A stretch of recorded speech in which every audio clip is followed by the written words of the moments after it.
بەرنامەی لیستی کۆمەڵی ئیسلامی کوردستان ژمارە 104 بۆ هەڵبژاردنی ئەنجومەنی نوێنەرانی عێراق.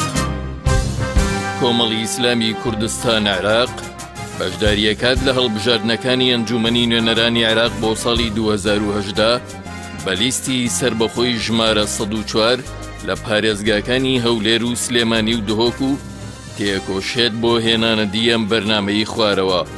تەوەری چوارەم شەفافیەت. یەک، دروستکردنی هەماهەنگی لە نێوان پەرلەمانی کوردستان و نوێنەرانی کورد لە ئەنجومەنی نوێنەرانی عێراق لەبەرەو ئەرکوڕۆڵە گرنگانەی پێیان سپێردراوە بە مەبەستی پەیوەندی پێوەکردن و پشتگیریان. دوو، دەرکردنی ئەو یاسانەی دەبنەوەی بەرەنگاربوونەوەی گەندەڵی ئیداری و سیاسی و دارایی و کاراکردنی ئەو یاسانەی لەو بارەوە پێشتر دەرکراون. سێ، کاراکردنی دەستەی دەستپاشی و ڕاپێشکردنی گەندەڵکاران بۆ بەردەم دادگا.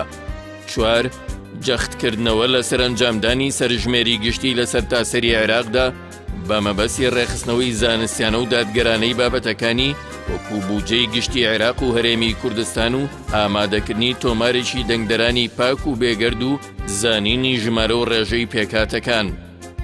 لیستی کۆمەڵی ئیسلامی کوردستان ژمارە 104.